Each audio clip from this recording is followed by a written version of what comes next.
Haiti has postponed presidential and legislative elections due to the havoc caused by Hurricane Matthew. It's one of the strongest Caribbean storms in almost a decade and has already left several people dead in Haiti, Cuba and the Dominican Republic. Thousands of people in the region have been forced from their homes. The Bahamas is now on high alert as the National Hurricane Center predicts that Matthew will plough through the island chain towards Florida. Well, Jesse Vinturella is a meteorologist and he joins us now from New Orleans. Jesse, thank you so much for your time. Hurricane Matthew is now currently, as we speak, making its way towards the US eastern seaboard. President Barack Obama has said earlier that this is a serious storm. In your professional opinion, how serious should we expect this to be?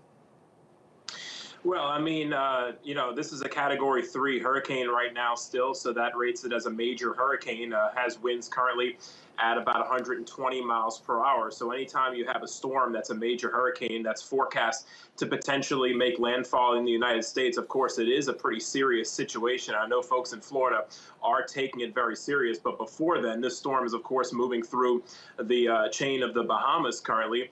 I guess the only good news at this point is that the storm has started to move a little bit faster, now moving at about northwest at 12 miles per hour. But still, hurricane warnings are issued for the entire chain of the Bahamas. And now the biggest change from yesterday at this time is that now a lot of the Florida East Coast is actually now under a hurricane warning and other parts under a hurricane watch. So it's becoming more and more likely now that a landfall from a major hurricane is going to happen, possibly on the east coast of Florida. That would be the first major hurricane to make landfall in the United States since 2005. And in fact, that was Wilma back in 2005, the last major Cat 3 or higher hurricane to make landfall in the United States. So this is a pretty serious situation, and I know folks really need to take it serious over the next 24 to 48 hours for sure.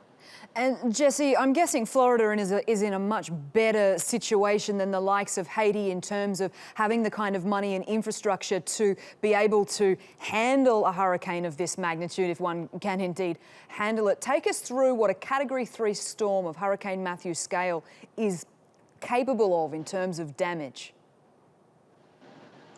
Well, I mean, as we approach, it looks like going into Thursday night and more likely into Friday morning and then into the afternoon.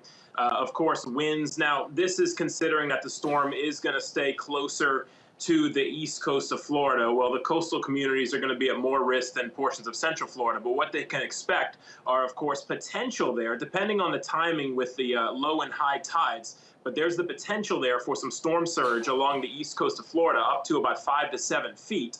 And then, of course, the winds, depending on how strong it is, the National Hurricane Center says this storm could actually get back up to a Category 4 storm before landfall at about 130 to 135 miles per hour. So, of course, depending on where the center of circulation is, that would kind of be confined to where that center is, seeing those amount of winds. But this wind field is going to stretch out a bit. So even if it does make landfall along the east coast of Florida, portions of central Florida are still going to see wind gusts possibly up to hurricane strength. So this is going to be a large number of residents that are going to be affected by this. So I know they're taking it serious. I know some people are already evacuating portions of Florida. So the east coast of Florida looks to be the most vulnerable right now with that storm surge potential up to about 5 to 7 feet. And of course, the hurricane force winds up to potentially 130 or even 140 mile per hour winds with gusts even higher. And it looks like that will happen as we go into Friday morning. Jesse, it sounds like you have a very busy 48 hours ahead of you, so we thank you so much for joining us. Jesse Vinturella, a meteorologist, joining us from New Orleans. Thank you.